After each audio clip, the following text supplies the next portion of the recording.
will not go in vain. Mazin Nandi Kanu Kuli. If any of them make it up, if any in the Mazin Nandi Kanu Kuru, man, the victory and in VDM. The same thing VDM knew. Besketa, be if any of them Mazin Nandi Kanu Kuru. Man, today, we Igbos are the one attacking Mazin Nandi Kanu. Man, Hanya Mili, Harley. Mbana go Biafra and I'm sharing tears. Because I want on a Western world, what we are going through.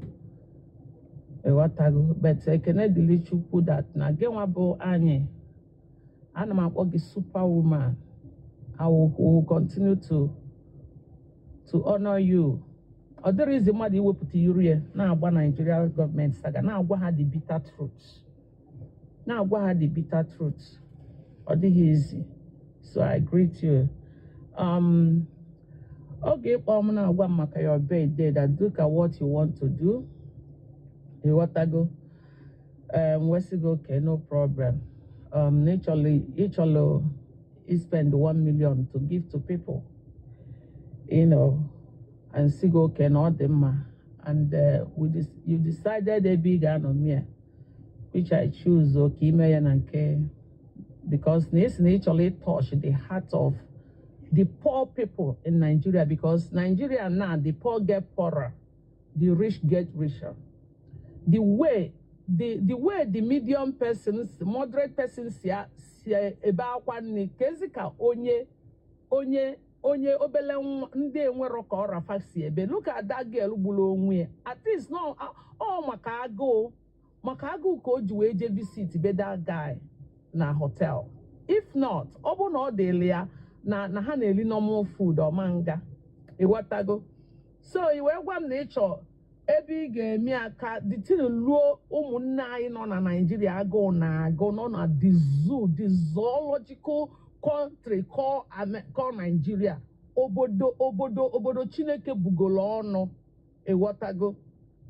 Because sorry na abia ndị anụnwa this 46 children abia kidnap agwa ha that na o tega na-eme ihe a na ana Igbo ana egbusisi ụmụ anyị kanụnwa Maazị Kanụnwa Nkwọ na-ebe onwere ọdịrọ ndị Yoruba ka ihe kita abịago na nke ndị Yoruba nke ndị Hariba ha na-eti agwa ha na mmụọ ka ya hapụ ala ndị Yoruba niile aka ya ekwu ụmụ ụnụ because egbugo ndị nke anyị mmụọ ịghọtago ebugo ndị nke anyị na akwara m ụnụ ọkwa ifuru Tinubu ka ya achịkwa in next 4 years and ihe ọ ga-ejichi in next 4 years ka enwee ike jide ndị Yoruba niile gbusie ha ncha ekwumia na my page. I don't hide my face to say it because all merụ ndị Nigeria ebe ka Maazị Nnamdi Kanu zuwe mmalụ na Tinubu ya abụ president mgbe aha Tinubu ọ gwara ụnụ na ọ ka ya abụ a na-ga-eji wee finish Nigeria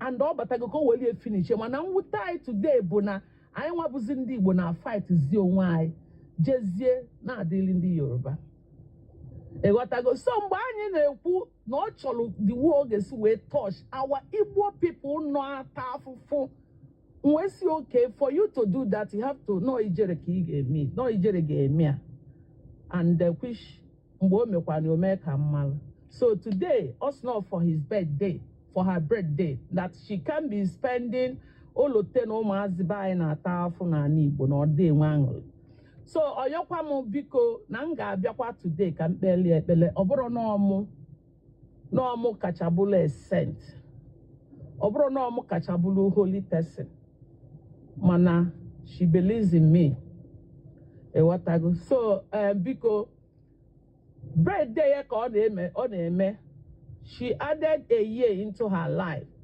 and she wants to celebrate. She wants to use this opportunity to give out to our ndị Igbo because also onye aha ga-abụlile onye Igbo afọ ahụ ọ bụ na ọ bụghị onye Igbo na ọ na-etinye anything. Ka onye tụkwanụ ndị Igbo ọgwụgodo 10,000 ka olulu gị ka ị welie manọ from your senior sister, from your sister, from nwanne gị, from your auntie anyị Anambra. And also made for the sake of Maazị Nnamdi Kanu. Yes, so and I'm here to pray. Shukwu Idima, Idima, Idima, Chimarobimo, Narekele, Ile, Chuku, Onye Neme, Onye Na-agwọrịa o, Onye nyere anya nye, Chimarobimo, Narekele,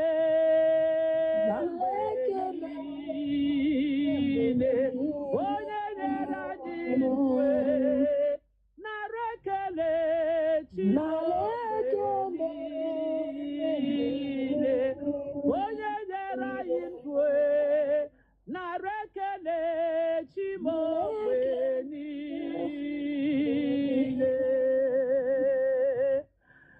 Almighty God everlasting, I came out from my car and I stay in the sun to do this prayer. Anyanwụ na-acha m, anyanwụ na-anụ olu m. I put my feet on the ground today. Ihe ji wee mara anyị Igbo bụ we are from the rising sun. And ya ka ji wee pụta n'anyanwụ. Because ụmụ Igbo, ụmụ Biafra, we are from the rising sun. Ya ka eji wee sị aka dị ekpuchi ọnwa. No matter ihe ndị Yoruba na Nigeria na-achọ ka ha mee ịmụ Igbo, o nwere ihe ga-eme anyị. Tata anyị wee jiri today anyị Anambra wee sị ụmụ Igbo bịanụ ka anyị rikọ, ka anyị ṅụkọ, ka anyị lote ebe anyị si. Onye nụgide ọgụfụ n'ọnwa nne dị ihe a, o were ụmụ ya mee gịnị tinye n'ọbọ. Anyanwụ apụta wee na-ekwu okwu n'isi anyị Anambra. Wee na-asị na ọ gbara ahọ, anyị wee na-akpọ gị Chukwu okike abịama, onye kelee enu ke ana, onye na-afụ n'ifufe na-afụ na nzuzo. Ahịhịa m n'isi anyị Anambra na mmadụ niile nọ na bọọsụ a, ma ndị niile nọ na comment section, ụmụ Igbo niile na-ata afụ biko ka ị reliziela anyị Maazị Nnamdi Kanu, ka ị mepeli ụzọ. Ọ gaghị anwụ, ọ ga-adị ndụ wee lie ulu afụfụ ọ na-ata na Biafra land. Anyị wee welukwa ọnọdụ a wee na-asị gị anyanwụ ekwuo m okwu, wee na-asị na anyị Anambra ga-adị ogologo ndụ, na mmadụ ọbụla na-achị ya ga-ada. Ndị niile na-achị anyị Anambra anyanwụ mikpọsịa ha anya. Ndị niile na-achị anyị Anambra anyanwụ tikpọsịa, asị nke ịghọrọ ọchịchịrị. Ha na-achị ya n'ehihie ghọrọ ọchịchịrị, ha na-achị anyị anyasị ghọrọ ọchịchịrị, ha na-achị ya n'ụtụtụ ghọrọ ọchịchịrị. A sị na anyị Anambra ga-adị ka anyanwụ, ọ ga-adị ka anyanwụ, na mmadụ a ga-ekpuchi nwunye. Even Nigerian government cannot stop her. Ihe a ka m na-ekwu n'ụbọchị taa, n'ebe ụmụ ya nọ, ha ga-adị ka echi, maka echi ada agwụ agwụ. Anyị Anambra, you will not bury any of your children. You will not bury any of your children. Ụmụ gị ga-abụ a blessing to you. And ụmụ anyị niile, even ma gị ma ijere, even ma ndị niile nọ ebe a, ma ndị ma ndị ama ha, a sị na ụmụ anyị ga-agọzi anyị, ụmụ anyị ga-abụla anyị ngọzi. A sị na ihe ọma ga-elute anyị aka. Onye ọbụla na-achụ anyị ga-ada, ndị anyị na-achụkwanụ ga-ada, Tinubu na ndị otu ya ga-ada. Ha ga-emecha, Biafra ga-eguzoro, ha ga-emecha, ụmụ Igbo ga-eguzoro. Maka na onye agụlụ egwu wee sị ebe ọbụla ijelụ, Flavor gụlụ egwu sị ebe ọbụla ijere ịfụrọ ndị Igbo gị na gị gbaa ọsọ. Ebe ọbụla anyị nọ, Igbo bụ eze. Wee na-asị n'ụbọchị taa, biko ka ihe ọma meere ọgọ anyị nwoke bụ di anyị, ka ihe ọma na-emeli ya, ka ihe ọma na-emeli ya, ka ihe ọma na-emeli ya. Ana m emetụ gị aka wee na-akpọ all our ancestors, our ancestors, ndị ichie, ndị ize, the father of anyị, papa anyị, our big daddy, na ndị niile na-afụ maka ana Igbo. Biko nekwa anyị Anambra ka unu na-echebe ya. Chebenu ya na ojije, chebenu ya na ọnụna, maka ọ na-ekwupụtelu ndị Igbo oge niile. Unu ekwekwana ka mmadụ ọbụla nke na-azụ ọkpa na ana megide ya. unu ekwekwana ka echiche ndị ilo na ndị Nigeria ka o megide ya. Ana reject any evil assignment against anyị Anambra. Ana reject any evil assignment against anyị Anambra. Ana reject any evil assignment against anyị Anambra. Ana reject any evil assignment against anyị Anambra. Izuzu ọbụla a na-agba Asaras na ha zọdọrọ ọkpa na ana. Ana reject that izuzu. Echiche ha niile Asaras na ha zọdọrọ ọkpa na ana. Ana ha gaa njem. Ha ebe ọbụla ha nọ na-ekwu okwu. Ana reject any of their conspiracy. Ebe a ka m na-ekwukwe n'ebe mama anyị nọ, ebe our children, ebe our family, anybody moving against us to plan evil, how to destroy us, how to destroy our family. Anna, hear me. Reject them. Cancel their conspiracy. Destroy all their evil. Here can the Anna, do not swallow us. Anna, do not swallow our children. Anna, do not swallow us. And I reject accidents on behalf of our life. And I do not accept accidents. And I reject our blood. Ayagaha muchuangu. Ihama gane emelai. Igbo, ani Igbo gane ejupụta n'ego. Ihe jimala ani Igbo bụ agriculture. Ihe jimala anyị bụ ịkpata nnukwu ego. Anna, the land of Biafra will continue to grow mighty. The land of Biafra will continue to grow mighty. The land of Biafra will continue to grow mighty. We cannot be destroyed. And now Biafra cannot be destroyed. Mansi Nandikanu cannot be destroyed. And I hear Kainekwu, I'm a not a called in Joga Demma. I got it because Sakurana Kumin can I mean for Nambuya. Akuaya Gaha, he have no we when in a duet now one but Lagos, so when he gave Messiah. He had a go we were hinde. He had a guy hinde and a big Zobai. Ekwana kandi Yariba. Ekwana kandi Nigeria why ekwukwara ka ihe mee Maazị Nnamdi Kanu. Ana okwu ka na-ekwu n'ụbọchị taa ogologo ndụ ka ị ga-akụ n'isi anyị Anambra na ụmụ ya. Arike ka ị ga-akụ n'isi Anambra na ụmụ ya. N'ebe mamụ ya nọ na Germany nọ ahụike ka m na-ekwu okwu. Na ndị niile ga-ewetakwara ego a ga-eke n'ụbọchị taa ihe ọma ga-emere ha. Ihe anyị na-enye ego abụ ka ihe ọma ka obi tọọ ha ụtọ. Ọṅụ ka anyị na-ekwu okwu n'ime anyị nche na ebe a na-ekpe adụ. Onweghị onye ga-anwụ. Nobody will die. Nobody will die. We will not bury our children. We will not bury our husband. We will not bury our mothers. Anyị agaghị anwụ. Ndị ọbụla na-ebutela anyị ọnwụ anabiko buchighalụ ha ya. Ndị ọbụla na-ebutere ụmụ anyị ọnwụ anabiko buchighalụ ha. Anyị ga-adị ndụ chaa isi awọ and enjoy freedom of Biafra. Anyị Anambra otu a ka m si wee kwue. Otu a ka ọ ga-adịrị gị n'Eke, dịrị gị n'Orie, dịrị gị n'Afọ, dịrị gị na Nkwọ. N'aha Chukwu Okike abịa maka nkwulu okwu a n'aha ndị elu na ndị ana na ndị mmiri. Ọ ga-adịrị gị mma n'Eke, dịrị gị mma n'Orie, dịrị gị na mma n'Afọ. Ọchụ nwa ọkụkọ nwe ọsọ. Onye ọbụla tinyere wee pụọ ije n'anya sị akwụgo m okwu na ana. M ka ya ejekwa graveyard jekwutọpụ okwu because anọ m ọrụ somewhere. M ka ejekwa graveyard ekwutọpụ okwu egwekwa ha ndị our ancestors ka ha chụwa ndị na-achụ gị chụbakwa ndị na-achụ anyị niile ka anyị ha nọla ebe a maka na ile okalịlị ka Chineke lụọla anyị ọgụ wee na-asị onye ọbụla fụrụ n'anyasị wee na-ama nkwe wee na-ejije na anyasị ga-eri isi ya iji ahụ ọ pụọ ya ọ gaghị echigheta otu esi wee kwee ka na abụmụ abụọ adị ide mmiri am the living goddess awara ihe nji eme adị m eke uko mana ihe mma bụ na ọ ga-adịrị gị mma anyị dịkwalụ gị mma ijere dịkwalụ gị mma ndị nọ here Cruise Igbos everybody nọ here ma ndị nọ na-eti amen ọ ga-adịrị onye ọbụla mma ka anyị jikọọ n'obi kpebe ekpere ka Nnamdi Kanu pụta n'aha Chukwu Okike abịa ma ise thank you ise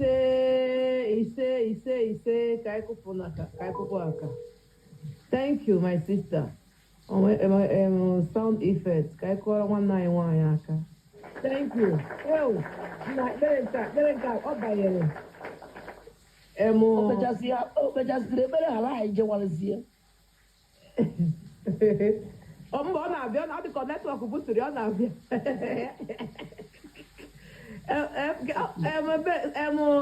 Val said that request because okay, I forgot Val.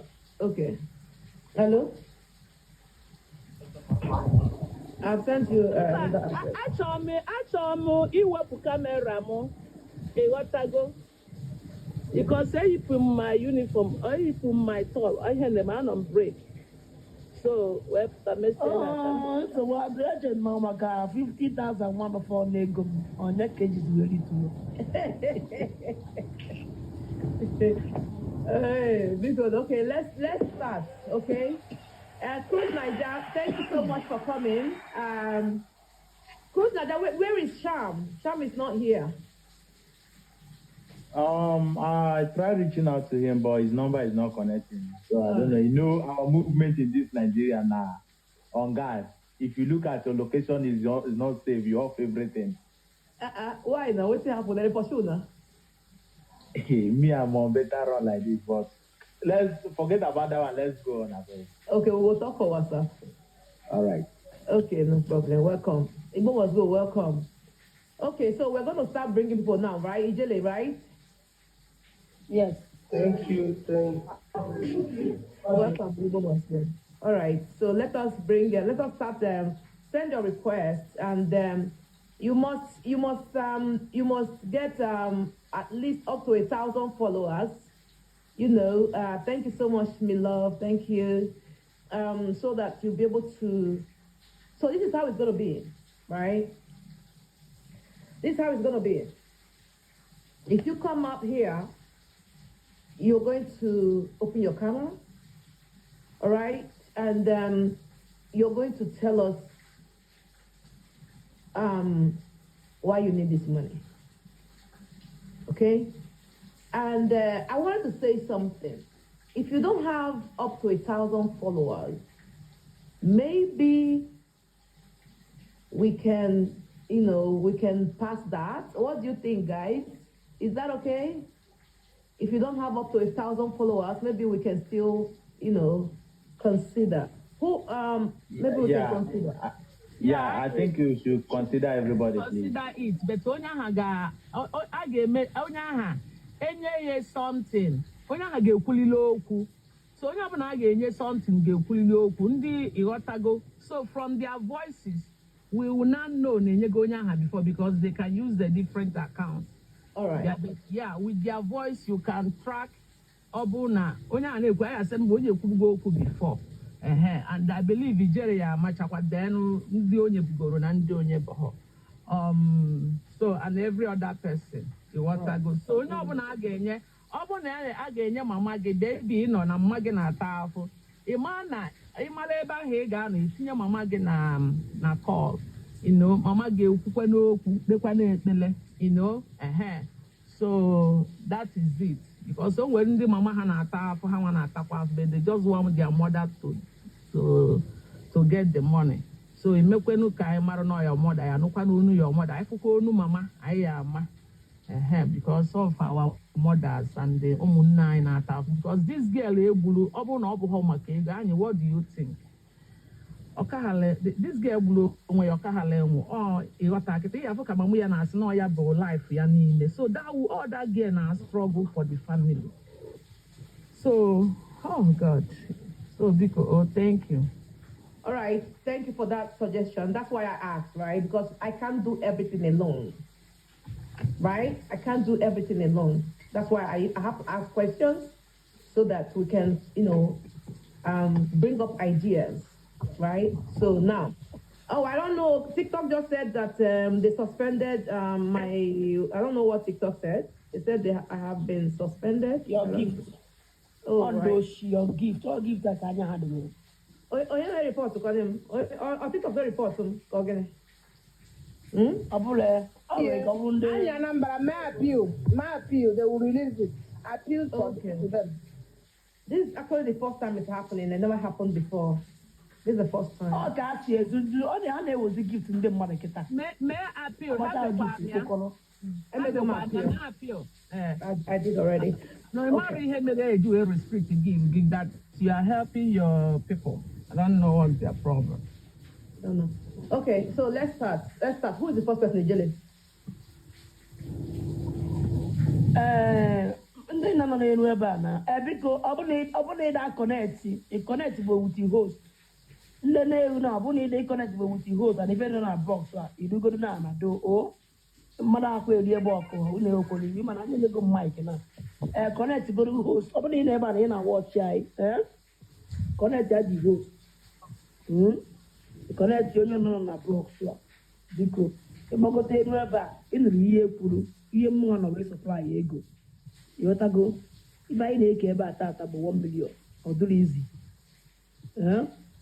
ọ 1 million ka anyị na-eke ebe a so ịgbakọta elu ịkọnetị ya nwa ada anyị nwaanyị bụ udogwu anyị Anambra ụnụ abịagbukwana saga dị ebe a ka abakwa international saga aka m abụghọkwa so ị na-agbagote achọghị m ijele pawa na-akọnetị na host afụgo ka m kọnetị ebe a ịkọnetị ka abịakwa nara m ego ebe a chichi ma wee weta ego dịkwa na akaụntụ ụnụ na-akọnetị na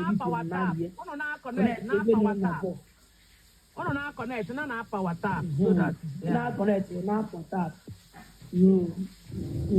ọ bụghị ịpụta nara m ego nara ihe afụgo dị m foto once ị connect as the host ọ ya egosi ebe ozugbo anyị afụ the foto kaachị akọnetị go daalụ ngwa let's go kaachị ka m fụrụ ebe a ihe eti request ka m Alex bịa moderator m take note catch Alex last born catch Alex and the last born butere m ndị elu ijikwa akwụkwọ ka ị na-ededere m ya n'akwụkwọ ebe a mmadụ ịnọ ka m fụrụ ebe a connect eji m fon m ga na-apịa legit diamond na connect na-eme ihe a mgba go ka ịma ndị anyị na-enye ego ebe a ndị a bụ ndị na-idiri ego bikos onye na-enidiri ego a enweghị ife ọ na-efororo anyị fọ otu ndị na-idiri ego oge anya na ha na-idiri ego a iforo anyị bịa ije ọmabịa ka m bụrụ ọkụ oge ebe maka nke oyi udo na-achawo mba ya ihe n'ife achawo ebe a ya ewe n'iwe it's alright okay ndị nọ n'elu ndị elugo 1000 nke gbanye ọkụ unu elugo 1000 unu elubo aụdogo m ụnụ ama enyecha unu ego ebe a unu rituo unu abịakwana ọzọ ịmakwa a na-enyere gị ego ebe a irituo abịakwana ọzọ okay Cindy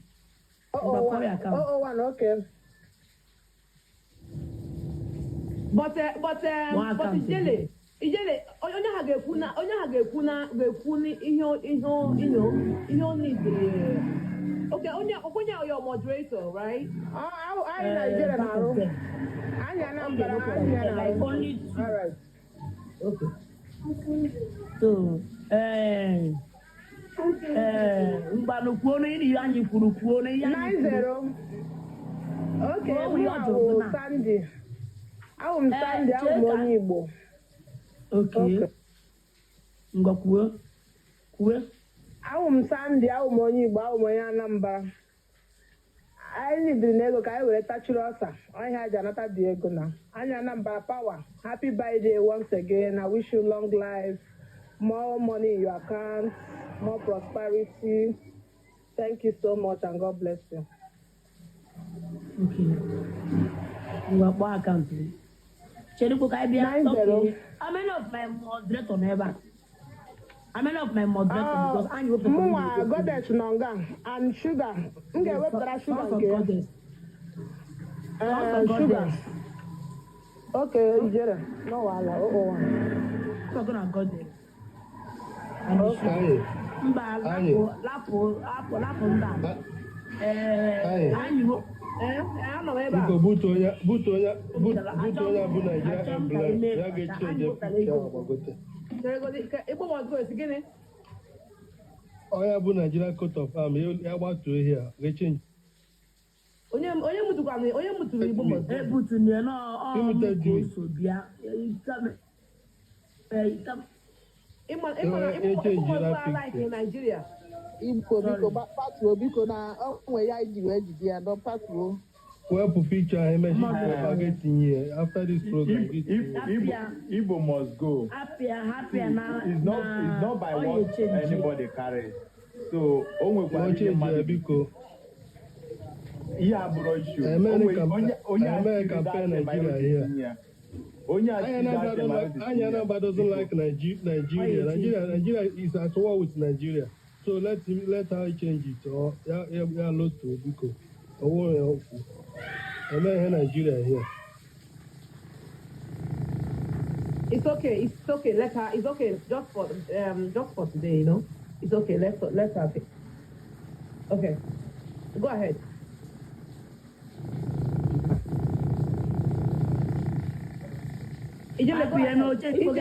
Okay, I'm the goddess. Jembawa. The ego no personal.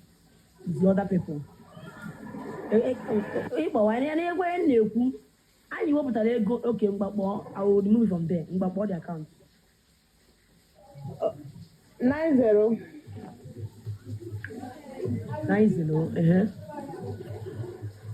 90, 63. History. Yes, 13. 13. Yes, 83. 17. 17. Open. Yes, open. Yes, ihu dị aha ọ by kunku ime ya. Ogbu. Okay. Yes. Sugar sị m natara ya nke ya ọ gara somewhere.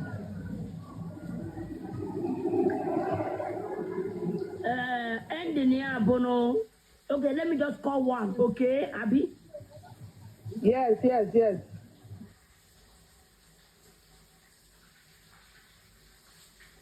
Should they be giving people that are not here? I cannot hear them not ever. All moderate ijele. Cruz, all moderate ijele. Anya na mbala wo butara ego for ndị moderator m. So Okay, sorry.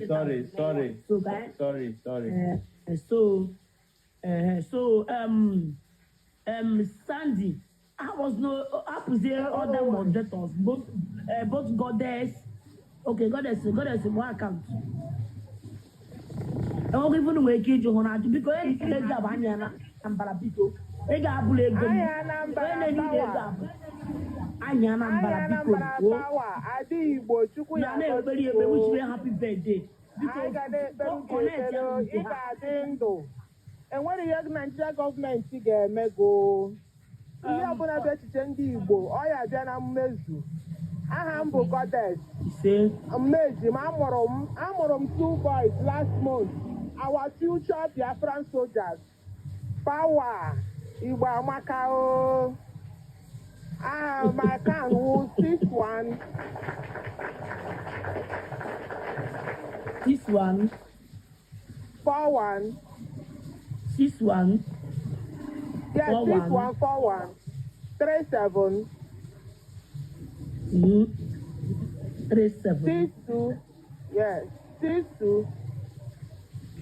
62. 73. 73. 773. Ke bank. Ope. Bank. Ope. Maureen. Maureen no yesu. Udeze.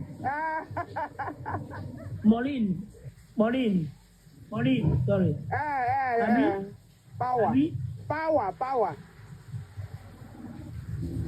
Because now I'm going to go and to avoid miscalculation here. I made me 20,000. My cost is not more 2 Biafran soldiers. Power. You want to put because you get there, Nana. And you get there, you want to go near you, get a week to So, Sandy, can you get Magunia? I'm the moderator. Magunia, that one. So, here, I put about 20,000. And when HB can help to avoid mistake. God has It's okay. You don't have to write anything. It's okay. Yes,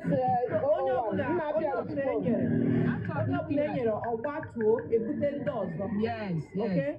Achọrọ m clear something because so when ndị na-ede na I thought na ego a bụ for ndị Igbo niile ka ihe a na-nyere moderator. Anyị Anambra nyere ndị moderator ego nke ha iche.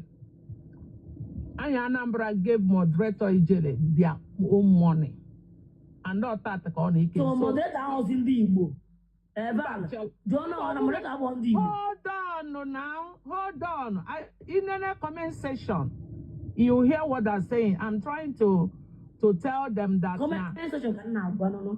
Okay. I'm trying to let them know that Anya Anambra nyeli ego ndị moderator for their work. Ịghọtago? So ọ bụrụ na ife ya na ọ na-asị gị moderator na ego gị ego anya Anambra nyere ha.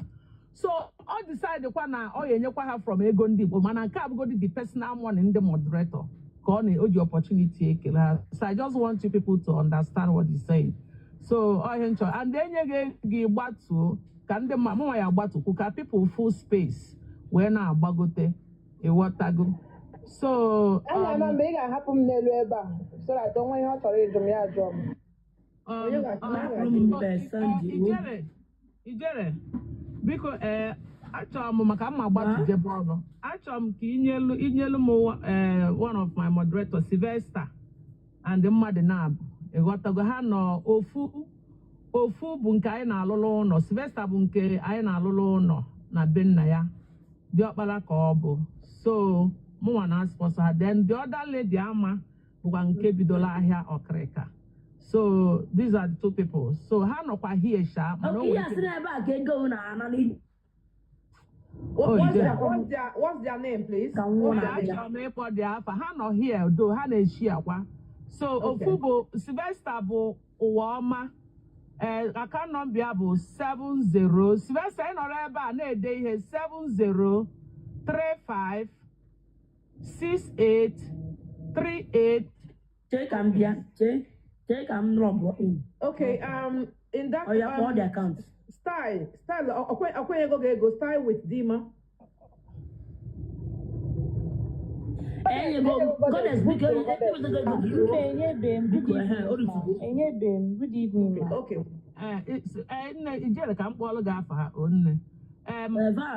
Account number Sylvester. Account number Sylvester. Iwe afọ ka ọ na-ede ha 7035683819 OPay. Yes.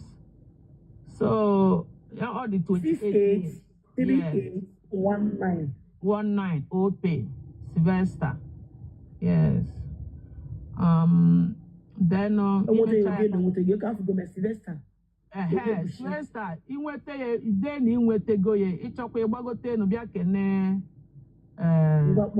ọzọ Amarachi. Yes, ama de ihe nọ here. Number ya bụ 814591 35 3500. Afia bụ Amarachukwu Celestina Iwuchukwu OPay. I'ma write something if you are here. If you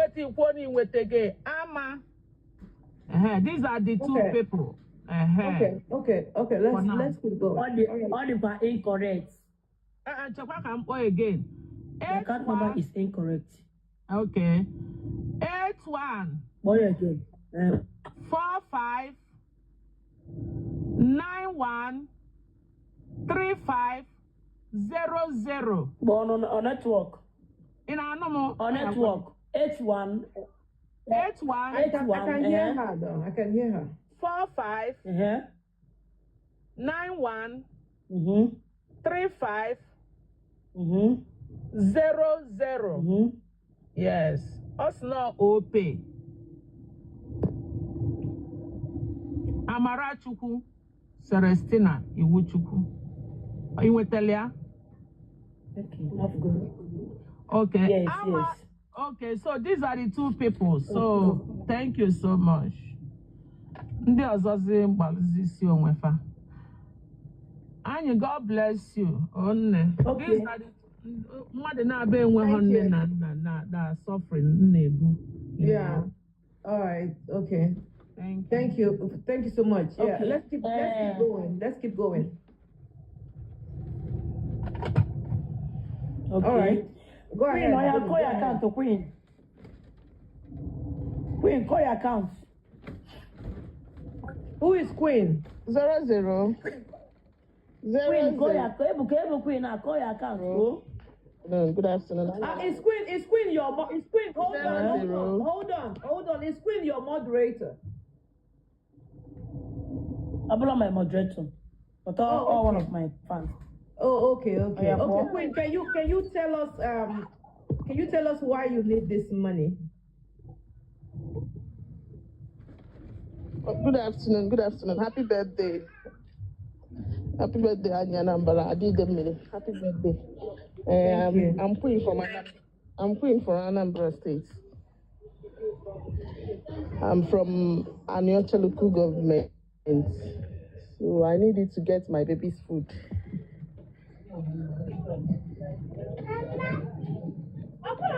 I'll give one bonye more, No.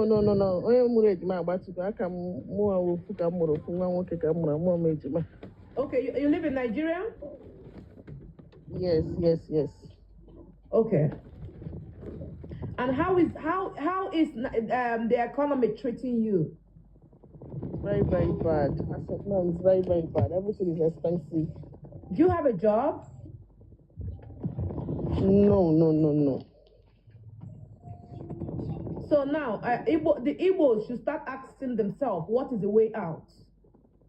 That is what every Igbo person should be asking themselves. What is the way out? What are we going to do? Should we stay in that system? Peter Obi is not the president of Nigeria.